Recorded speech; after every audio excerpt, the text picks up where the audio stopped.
Hi everyone, and welcome back to the Guidewell Insights Lounge. My name is Kate Warnock, and we're here live on location at the Oliver Wyman Health Innovation Summit.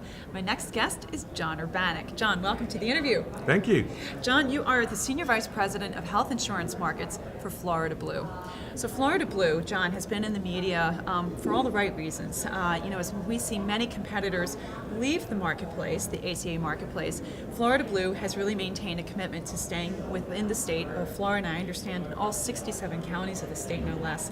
What is it that's made the difference for your plan where others have not been successful? Well, I think first of all, the difference is that we have made the commitment.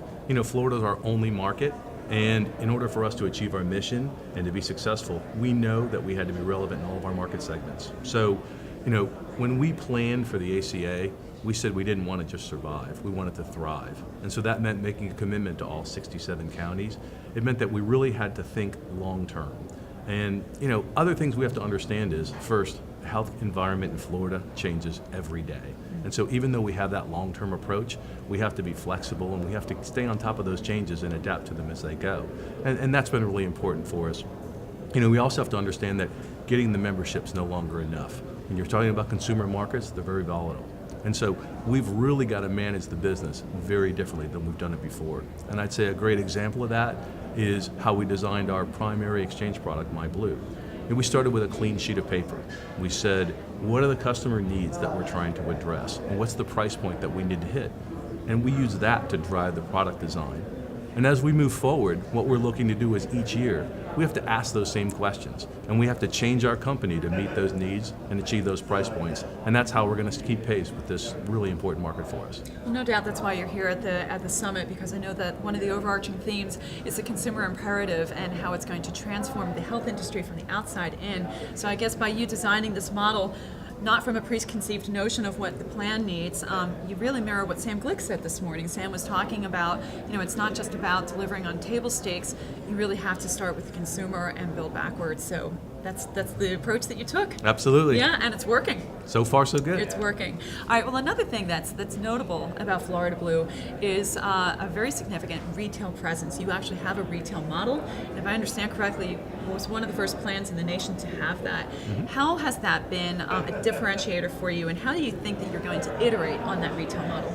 Well, first of all, you have to understand that back in 2007, when we were first coming up with the retail design, individual policyholders were a small percentage of our business. But at the same time, we knew that individual decision making was going to be really important as we move forward. So initially, we designed a concept that said, let's help people make better decisions. Let's also put this in a very convenient setting for them. So convenience and support was that first piece. You fast forward 10 years, the individual business, under 65, Medicare, Medicaid, that's now half of our business. And the retail centers, we now have 20 of them in the state. They're fixtures in their community. They've moved that scope from that initial piece to now health navigation, health coaching, wellness resources, even clinical services. So we've done a lot to really help meet the market needs. But those markets I talked about, the individual markets, those are our growth markets. They're going to continue to be a significant part of what we do. And so we've got to ask ourselves, where do you go from here? And so as I think about the next generation of what we want from retail, I'd say there's three components. So the first one is we've got to continue to find new ways to help people identify and achieve their health goals. When you think about what's happening, healthcare is becoming more and more complicated. Every day there's new treatments, there's new medications, there's new innovations, and people need help navigating all those pieces. And we can be that advisor that really helps put that together for a person, helps them understand where they need to go and how to get there. I think the second concept is we need to become a health destination. So we've become a great point solution. People come to our stores when they want something. We want them to come and hang out. We want to have the really cool things that are out there that help people participate in their health, really take charge, really learn how to take control. Because when you do that, you become part of their lives. You build loyalty, and really you can have a great relationship that way. I think the third piece is, as we continue to grow in this market and become more relevant, we're going to have to look at where the centers are and look at the footprint that we have for the centers and make sure that we're putting centers where our customers are so that they can be part of that community and really make an impact there. If we do that, we build trust, we build value, and it's going to really help us move forward successfully. And I imagine that face-to-face encounter helps the health plan really better know the consumer too. So you're getting that intel to continuously iterate and evolve those products and the services that you offer because you see that customer every day, don't you? Yeah, well, that's what consumerism's about. Yeah. It's making that connection, and people make it different ways. And this face-to-face channel is one that people love. We've got mid 90% satisfaction rate with people who go there, and that's very powerful. And again, builds that loyalty and that trust. All right, next question for you then, John. Consumer engagement is a top theme being explored here at the summit. What are some ways you've been able to engage members in a state as diverse as Florida? You open by saying healthcare in Florida changes every day. Yeah. How do you continue to keep up with those demands and when your population itself is changing its demographics so routinely? I really feel like our industry has not even scratched the surface on this is a huge opportunity. But at the same time, you have to think of where we've been. So when the ACA first started, there were 2 million people coming into the marketplace. Many of them had never had health insurance before. Some of them didn't even know what health insurance was. So our initial efforts were really out there making the connection, talking to people about what this is, why you need it, and really trying to build that trust. And we knew that was going to be a huge lift, face-to-face, grassroots, really a very different market approach than we've ever had to take.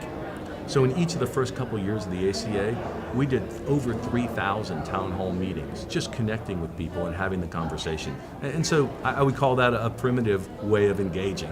We're looking at more digital type opportunities moving forward. But that way, when we did it, was very successful. I mean, arguably, we are the largest exchange player in the nation. But now that we have that membership, we have to keep them. And if our only interactions with those folks is they enroll, we pay their claims, they get a bill, and we get a renewal letter, we're going to lose them. And so we've got to, again, look at how we bring that value back to them. And if the value is that we're helping them improve their health, then we've got to talk about on a daily basis, how do we support that? And it's really going to be getting them the right messages at the right time in the way that they want to do it. And some people want to be on the phone, some people want to be online, some people want to be in our retail centers. We've got to look at that. And we actually have the market data to tell us that.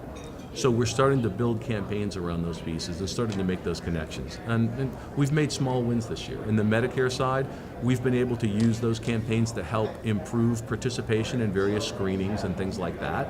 But we need to expand that. We need to put that through all of our business. And when you think about how complex that can be, it's a very heavy lift for us. It's a huge digital platform that we need to look at, but we need to accompany that with a very different human platform, because you need to have the culture where every employee feels like they need to know where our members are in that journey and they need to support that. And if we can do that, it's huge. That's a big lift, it's a big investment, Right. but even little progress in that area makes a big difference for us. So that's something that we're going to continue to push moving forward. Well, I want to highlight something that you mentioned in your response, but I think it's worth repeating. You said that the Florida Blue Plan is one of the largest exchange players in the nation, and you only operate in a single state. Right. So I think that circles back to the first question, is the commitment to Floridians and the knowledge that you have gleaned, and you continue to evolve how you do business, and be that through technology or something as simple as a grassroots face-to-face meeting. You've clearly figured out some of the consumerism approaches that work. Mm-hmm. Yeah. Well, the main piece is putting the customer first and really saying what are those needs and driving us to change to meet those needs. Right. Well, John, it's been a delight talking with you. Thank you so much for joining us here. Thank you, Kate. It's been a pleasure. All right. My name is Kate Warnock. We're going to be up with another guest in just a moment. Please keep watching.